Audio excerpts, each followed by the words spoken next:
So, good afternoon, Mr. Tewolde. Thank you very much for joining us today. We are very happy to have you with us as part of our Career Forum. So, your presence today is very important because you are going to share your experience about when you worked at WAHA.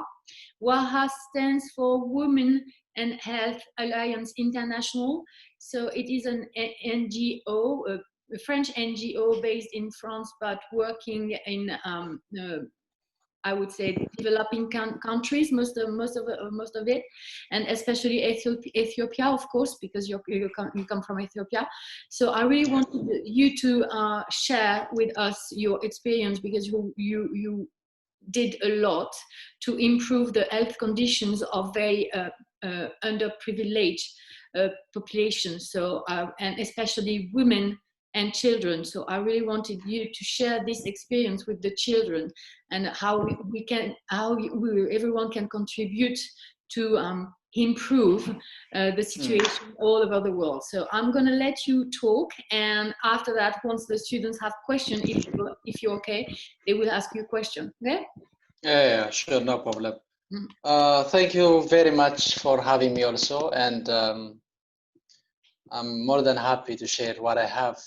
Like you said, I came from Ethiopia, and I have over, I think, more than 10 years experience in the areas of public health, mainly in research-focused project that tries to impact the lives of women, girls, boys, girls, women, girls, men, boys, in all aspects of life. And with WAHA, we have been doing over 2 years projects, mainly with Somali refugees who are resident of Ethiopia.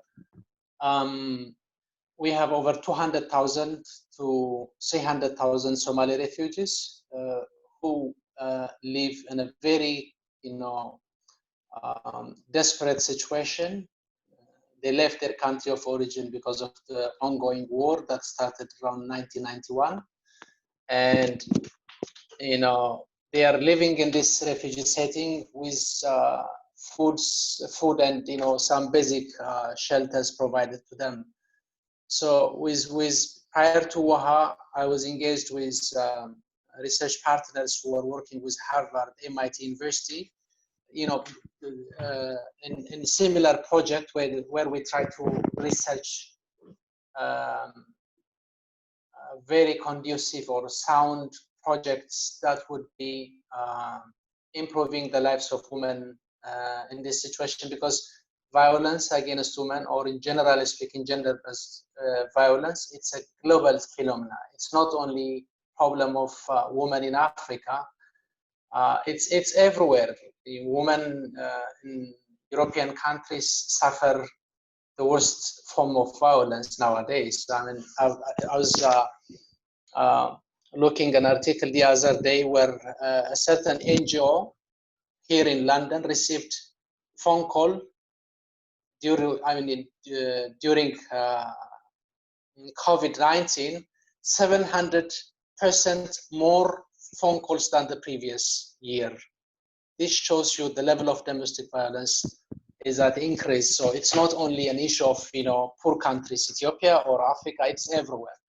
Mm-hmm. And to my and my colleagues' understanding, who work with this particular project that we implement with WAHA for the Somali refugee camp is a collaborative project between Harvard University, the Addis Ababa University, and then WAHA. And I was the only one working from the WAHA aspect from the Ethiopian side, but it's a collaboration project.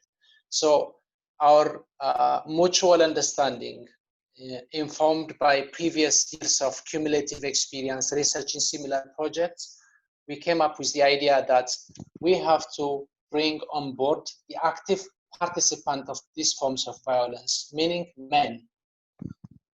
When you try to ask many of the violence that we are witnessing throughout the world, whether in Africa, in Europe, or everywhere, it's men who are those privileged. Men are the decision makers. Men are those in authority. When you come typically, for example, speaking to my own experience back in Ethiopia, there is the greatest patriarchy in our society. Men are the decision makers. You know, they are the boss of the house. They are boss on the organizations. They are the political leaders, the elites. So women, although constituting 49% of our population, they don't have that much say, majority of women. So they are heavily dependent on men. So when it comes to day-to-day interaction with husband and wife, for example, you know, where income is spent, who is deciding on the number of children to have in the household? It's always men deciding where the money is spent. Men even goes to the extent of deciding with whom a woman can interact. And with that, you can understand wherever there is a controlling behavior, the act of violence should be following. So we have like a significant proportion of domestic violence, which we call it intimate partner violence, because our focus is only on individuals who are in intimate relationship. But it doesn't mean that we are not concerned about early marriage, which is another form of domestic violence. We are also concerned on bringing down, broadly speaking, the gender-based violence that incorporates the physical violence and abuse, the sexual, the economical, and the emotional or psychological violence. So this project that we did with WAHA within the Somali population was, like I told you, informed by a previous project where we had implemented among 14,000 individuals. It's a research intervention in a community that some years ago said that around 71% of these community members reported to have experienced in a year period of time some form of physical and sexual violence from those individuals that they consider to be their husbands, you know, or boyfriends and so on. So we went there and researched, and we got, you know, a very good information from there, and then we tried to implement similar projects for the Somali population. What makes the Somali population unique is the area. It's like you cannot even dream an area existed like this. There's no life at all, no plants. You have to travel to find one tree couple of kilometers away. There's no water. We get water from the, you know, from the river.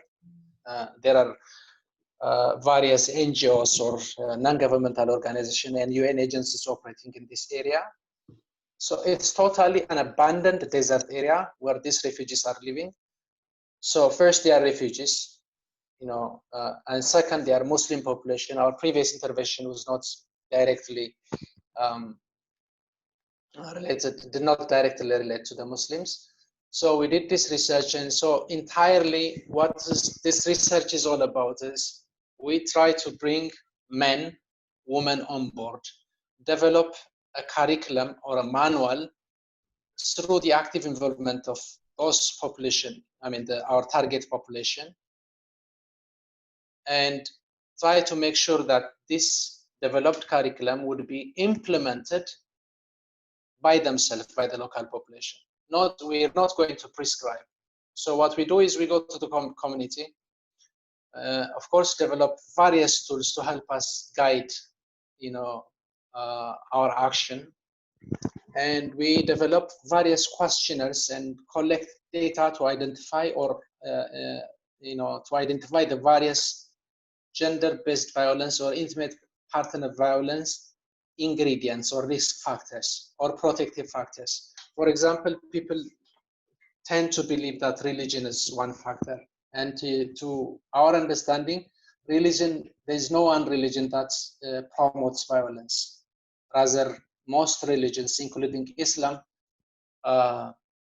promotes peace, harmony, relationship, respect to one another. But the local culture is messed up with the religion. So I have to find a path, a way to differentiate what is culturally right and what is religiously right. When it comes to religion, it's untouchable because people become so emotional. So our intention is the social norms. These are like, you know, the day-to-day interactions that governs any given society. And our intention is only to challenge, question, and help the local population, you know, try to transform to a new form of identity that is a relationship that is built based on respect to one another rather than dominance. So it's only this, the norm that we try to address, and we follow an approach called gender transformative. We need to transform the way men view women, okay? Because like I told you, in a population where there is a greater patriarchy, men view women as a sexual object, as their own property, that they can do whatever they want, you know, that they can control their nights without giving their life partner the freedom to choose, the freedom to decide, to communicate, to converse even. We have, in this 21st century, we have women in a certain part of the world where they would feed first their husband, their boys, and then them and the girls would be eating later. Okay? So we have to, our idea is trying to transform, you know, to wake up men that they are living, you know, a very stupid life, because this is not how we were created. We were created equally. We even say that when we were born like male, female, but the society, the community where we live made us men and women. So try to create that boundary, that this is like a man life and this is a woman life. This is where men, you know, we say that we are living in a cage that is prescribed only to a certain sex group, like a male group and then a female group, and we don't interact. And the problem in our society is very significant. Similar, the same thing is like, you know, the project with WAHA. One is they cannot differentiate but between what is culturally appropriate and religiously appropriate. So whenever there is an issue, for example, if you say that men, husband and wife should communicate and decide on how many children to have, this is unthinkable, because a man would come and tell you that, no, my religion tells me it's me who decide, you know, for example, or they would tell you, my religion tells me not to define the number of children, and the expense of his wife. So within the Muslim population in this refugee, we have couples where they have like 15, 20 children. You can imagine how dangerous this is for the woman. She's like, you know, her role is to cook and feed the husband. Her role is to produce as many children as possible. So this is dangerous, this is risky. So our approach is based on the input that we get from the data collection. We try to develop a curriculum that would challenge this thinking, asking participants, the discussion or the education participants, to cite any article from the Holy Quran, if that's what they believe in, that says that you cannot decide your number of children. They cannot bring you any, because we study the Holy Quran as well to help us guide our, you know, curriculum development. So that's what we do. We challenge them. We tell them that this is culturally right, what you think is culturally right, but it's not. And then we try to find a path, or, you know, a new way of thinking, a thinking that is outside of this cage, outside of this. So like we mostly, I mean, for the WAHA project, we have developed 3 curriculum or manuals that would be for men, for only men group, for women group, and for couple group. The intention is we want to evaluate which approach would be working best, which approach would give us, like, if we educate only men, would it be helpful to lift or to transform his thinking and then in the end he would be going home and sharing the lessons that he's, or the new skills that he's getting from WAHA project, and sharing it to his wife. And would we see a cumulative effect because of the education of men only? Or in the other group, what we evaluate is we have a bunch of women only coming, and they are learning from this woman only developed curriculum, and we educate them and see change in themselves and then change in their husbands, because we develop, collect various data. And the third group, we have husband and wife coming together, and we try to evaluate which group is more effective, educating husband and wife together so that they are in par in equality, and when it comes to this new way of thinking that is based on mutual respect, understanding, and equality? Or would it be more appropriate to educate only a husband or a wife, singular? And for each the curriculum we addressed various issues, and we have around 14 sessions that include chats. This is a narcotic, the paper, I assume you have seen it on the internet, one of the publication we did. Yeah. And then we have various issues, including we talk about gender, we talk about what is created by God, Allah, or naturally, and what is prescribed by the society. We have issues that talks about healthy sexuality, because the sexual relationship between husband and wife, according to our data, is totally unhealthy, where men absolutely dominate this subject matter within the relationship. And this is totally unacceptable, because in this time of the century, we have to have this is totally against the human right, the human right, totally human right abuse, and we should not accept. So we try to create, instead of dumping any foreign breeded idea, we try to create a localized approach where the relationship is based on respect and mutual understanding, and we get various inputs from the population, and our job is to guide this sort of thinking. And another topic that we raise with them is like decision making. It's like we have a community, we have individuals in our community where the husband decides A to Z about the life of the entire family. One day he would come and might tell his wife, the house is sold. This is a house that she has been working her entire life, contributed significantly, but he's the one who decides. Yeah. Let alone the very nitty-gritty things. Domestic task is one serious issue in our community, especially in Ethiopia. Men are like the king. They cannot. You would be, the vast majority of them wouldn't know where the kitchen is, let alone going to the kitchen and cooking something. They don't have any idea. So they are the king, and the wives are those servants. She can work full-time. She can have full-time job.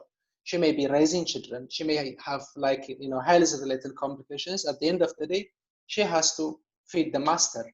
So this kind of relationship has to be addressed if we want to have an equitable relationship, a relationship that is based on mutual understanding and respect.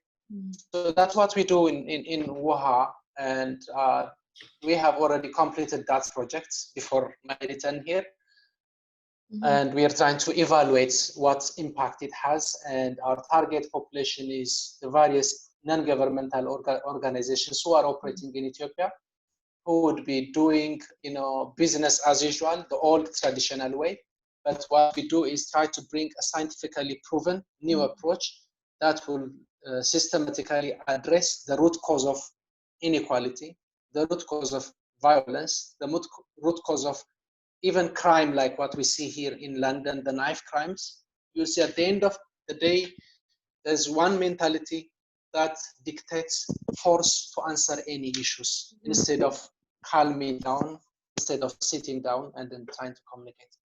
And then, of course, the other beneficiary from our project is the general public as well as the academicians who would be doing further research, who would be taking some of the lessons we gain, trying to, either to scale up to a different area or trying to write articles like what we do to share our experiences with the academic world, etc.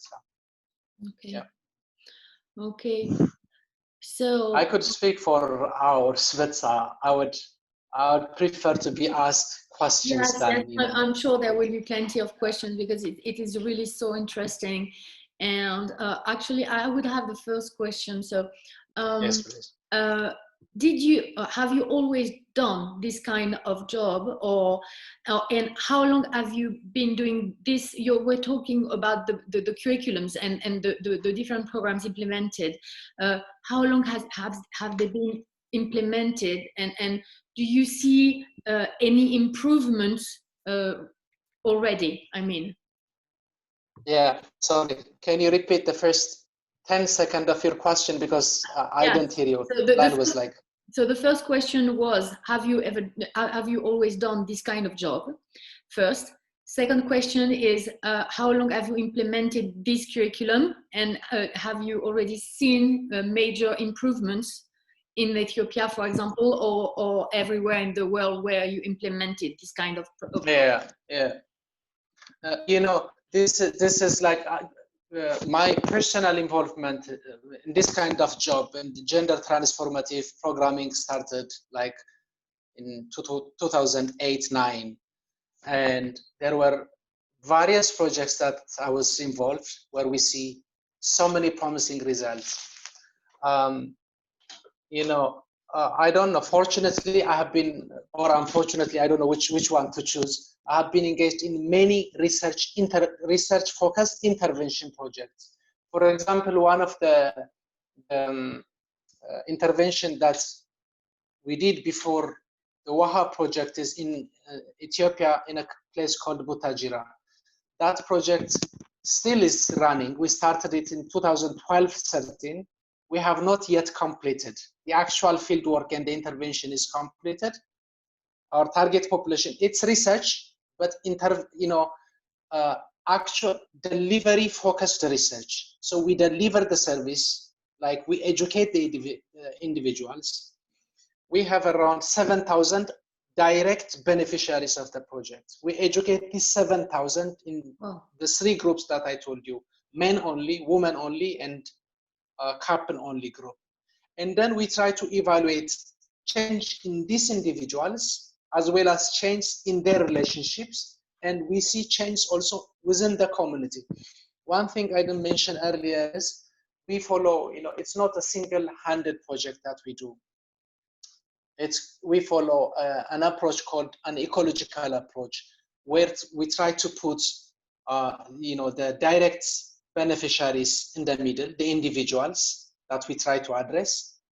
Okay, so we try to change the individual thinking. Okay, this would be like the women, the girls, or the boys and the men.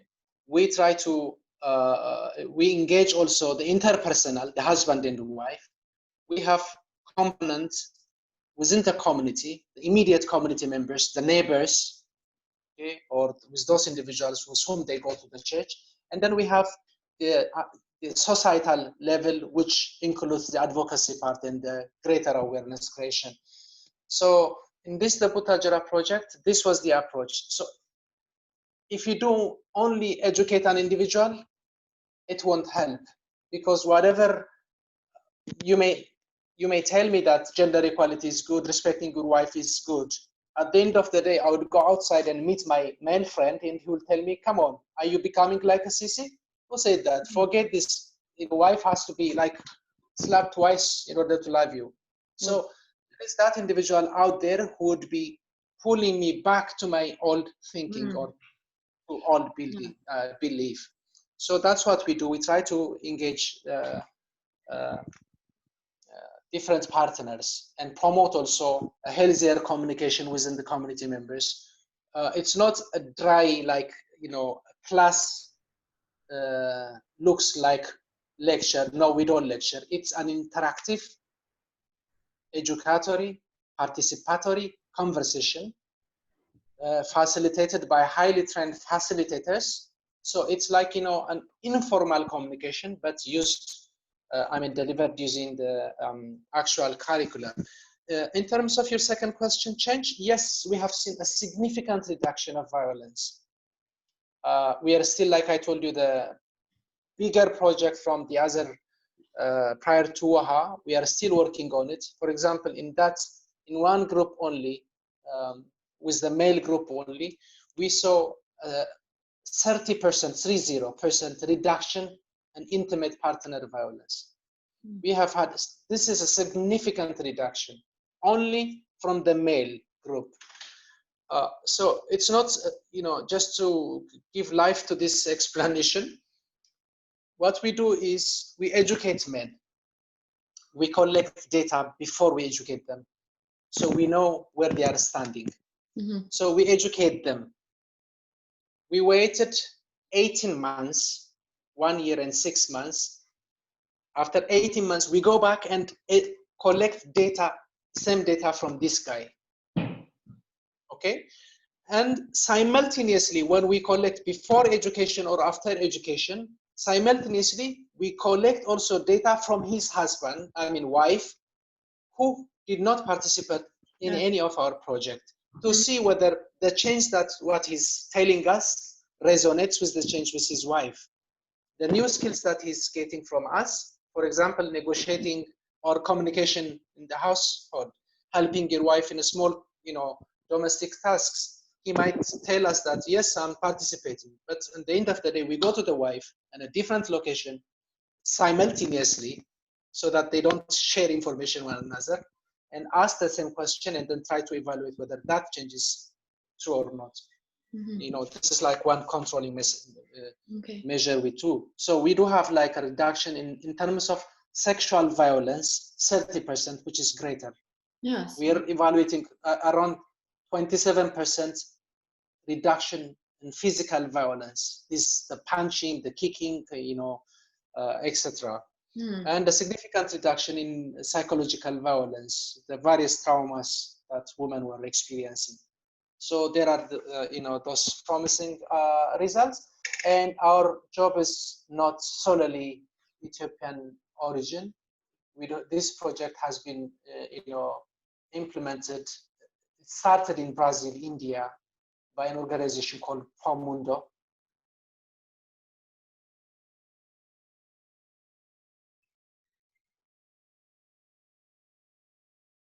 Vous a perdu. On n'entend plus. No. Oui. I think we lost you. J'entends rien. Moi aussi. Enfin, pas le monsieur. Alors, restez coupez votre micro. Je pense que Saron va aller voir son père parce que je pense qu'effectivement, voilà. Sorry, the line was cut. Okay, that's okay. Yeah. So the last point was I was saying that there are so many organizations. William. The origin of so many organizations. Yes, thank you. Yeah. So many organizations are implementing both locally, and we do have partners. We initiated this project first in India. In Brazil with by an organization called Mundo. And they are implementing it, and this project is similar projects are being implemented, localized and implemented in the US, in India, in South Africa, in Kenya. In fact, last year I have the privilege training some organizations from Kenya, Uganda, and Tanzania, back in Tanzania with my American colleague. So it's like flourishing. Countries are getting it that in order to solve gender-based violence or gender inequality, the male active partners, in most cases men, has to be part of the solution. So far, you know, the approach was quite different. So I think it's very important for the students to understand that we are not talking only about poor countries. And of course, we developed this program in Ethiopia, and you talked a lot about Ethiopia, but it's really a wider program. Yeah. Absolutely. It's not only the poor countries problem. Gender inequality is simply we can cite the gender pay gap that exists in many of the developed countries. You may ask how much a mom is getting for a certain job and how much her male colleague will be getting for a certain job. That's one significant issue. We have here in the UK, for example, a couple of days ago, we're witnessing the case about child abduction, about this young girl who was lost in Portugal, I think a couple of years ago, Madeleine. Yeah. And then suddenly they said that, her abductor is found to be in Germany. Yeah. And yes, I was seeing one report issued by the domestic abuse, by Office of the National Statistics here in the UK, saying that almost 1 in 3 women aged 15 to 26, 16 to 59 will experience domestic abuse in her lifetime here in the UK. The case 2 women a week are killed by their current husband or partner here in the UK. This is a report that is issued by the Office of the National Statistics of the UK in March 2018. Currently, I have one project working here in the UK with an organization called Forward. We are trying to bring that experience back here with the, some African community members where the level of violence is significantly higher. There is one report in March 2019 where in a single year, 1.6 million women experienced domestic abuse within the United Kingdom. So it's significantly higher everywhere. It's like, even it's higher nowadays with COVID because everybody's stuck in, that has increased level of violence. And I don't want to say, I'm not saying that all men are the same and bad. No. There are few men who are really violent and abusive and, try to see women or girls like for granted, like sexual object or something. And there are women also who are really bad and nasty. So we have to, whenever we are out there, we have to open our eyes wider. And whenever we are falling into any form of relationship, we must stress that it's based on respect. Okay. Est-ce que les élèves, vous avez une question à poser? Je crois que Mathias, tu avais des questions, tu me l'avais envoyé. Mathias?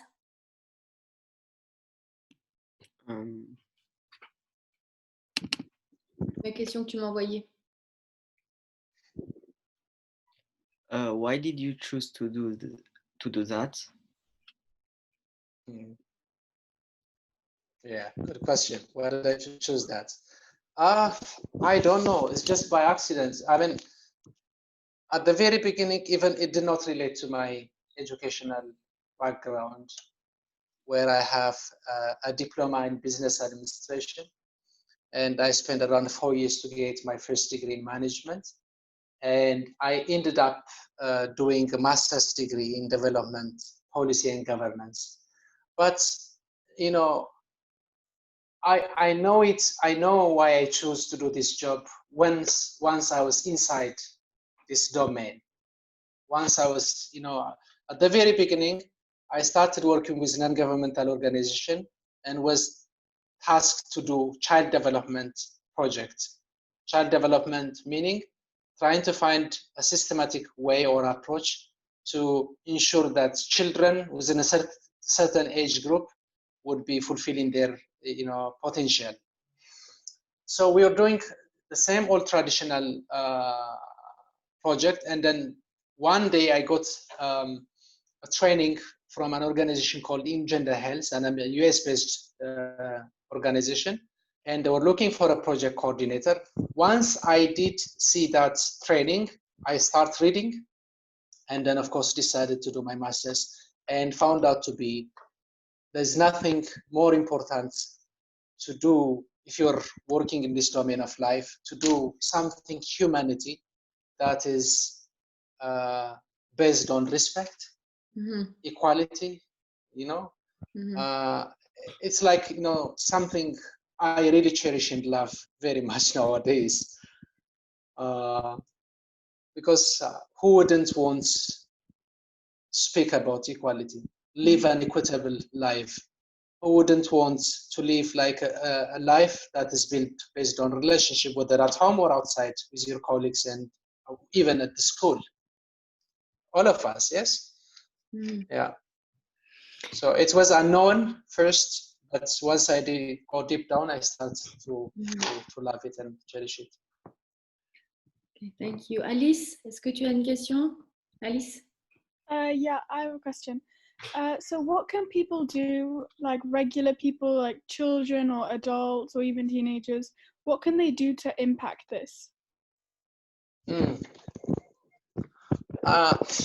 Well, that's a very tough question.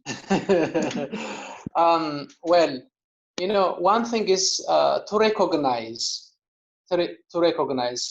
you know, in most cases, people wouldn't recognize. For example, if you go to my country, a woman wouldn't recognize if her husband insults her. She wouldn't recognize an insult is like an abuse, which is an emotional abuse, which harms or affects her mind. So as a children, first thing I would say is to recognize and trying to respect one another, because like I said, it's not only a woman's issue, it's a girl's issue, it's a boy's issue. There is within the school, for example, there is name calling, insulting one another, like, you know, which is not so good. If we try to define this kind of things, what is inhuman treatment that's happening within colleagues, for example, within the school classmates, bullying, it will fall under the auspices of gender-based violence, because at the end of the day, it's an, you know, emotional or psychological abuse that we inflict towards the other child. So children at your age, I would suggest to recognize first, try to respect one another, and then when you are going to the bigger world out there, whether, you know, doing the A levels, for example, which is popping up, it's a new environment, a new area of life. Try to open your eyes wider and never accept anyone in your life, either a teacher or a classmate or a friend, anybody, to treat you unequally. We men and women are equal. So try to ensure that, you know, any relationship that you have is based on an equal respect, based on equality, and never accept anyone who disrespects you. Never at all. Okay. Okay, thank you. Est-ce que quelqu'un a encore une question, another question from someone, one of the teachers maybe, or Saron, maybe you have a question for your dad, maybe. You already know everything. Miss Rosal. Hi, so yes, I just have a question. Have you had the issue where you encounter a problem with the population where you go to help, and in the way that they find you, or they find the people that participate in such projects, they think they're outsiders that don't understand our culture well, and that they're trying to change the way in which we live, which we don't think is wrong? Yeah. Have you had this issue? Yeah, I mean, to a certain extent, you know, what we do is at the very beginning, before we go to any project, for example, if the project life is like 2 years, we make sure we have like spent 3 years, because there was an intensive preparation that's going on. Going to the Somali population requires, you know, like an advanced 1 year, 10 months or 1 year preparation to understand the culture itself, because there might be a cultural backlash. It's that reason why we spend quite a good amount of time trying even to study the Holy Quran. I'm Christian myself, believing in Jesus, but I had to read the Holy Quran when developing some of the manuals, trying to be very, very, how you call it, sensitive to the language that we choose. And absolutely, very simple terminologies might put you in a difficult position. Just to give you, for example, one experience,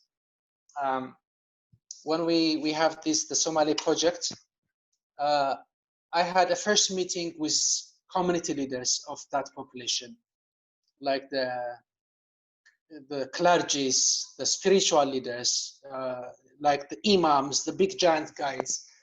And I was trying to explain them the project. After that, so many months of preparation, I was trying to explain them about the project. And in the middle of nowhere, a gentleman asked me, "What do you mean intimate partner?" Okay, because our project is called Intimate Partner Violence Prevention. So my explanation was an intimate partner is like, for example, a husband and wife. Those individuals who are within an intimate relationship, it could be a boyfriend and girlfriend. And the minute I said this boyfriend and girlfriend, this sheikh erupted. He said, "Meeting is over. I don't want to discuss with this," because he assumed that I'm bringing him a new concept or idea where a young man from his community can have a young girlfriend. No, that was not the intention. You know, just at the simple explanation. And then, of course, we had to, you know, tell him I'm not, but, you know, they are in denial. This boyfriend-girlfriend relationship exists in their community. But when this kind of terminology is used, if it's spoken by an outsider, it becomes like, you know. So yes, you have this kind of very tiny, small, little things. But what we do from our end is prepare in advance well, and try to make sure that it doesn't clash at least with politics and religion. Which should be totally talk about humanity. Okay. And then of course, the other point is I don't deliver the project. We highly train the facilitators, like our teachers, who would be first spending quite a good amount of time. We don't give them like 1 week training and then go to the fields. No, we spend months until they get it, until they are very confident enough to go stand in the presence of the adults and then educate them. So they would be very creative to address any unforeseen issues. Okay. Thank you. Alors, Ulysse, tu as une question? Ulysse? Oui, non, je pensais. Non, je pensais. Alors, est-ce que quelqu'un a encore une question? Sinon, on va s'arrêter là. Has anyone else another question? Because it's nearly the end. Yeah. Yeah. So, no. So we're Marie-Louise. Last question, Marie-Louise. Yes. Has COVID-19 affected your job in like that much?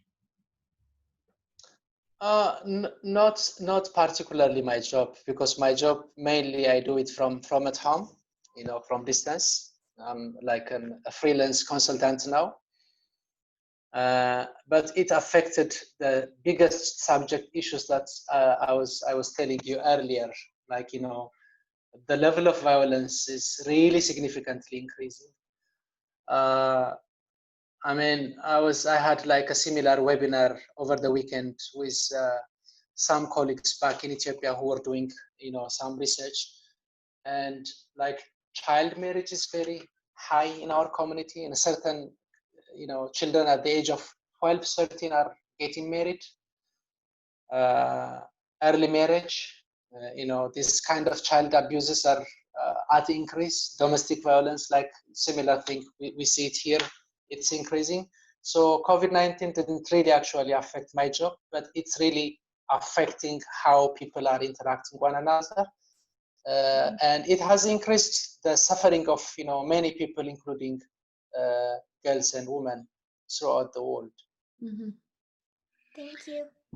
Oh, thank you really very much, Mr. Tewolde. We are going to take a picture, so don't move.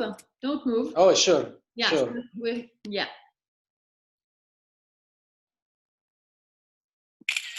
Okay. So thank you.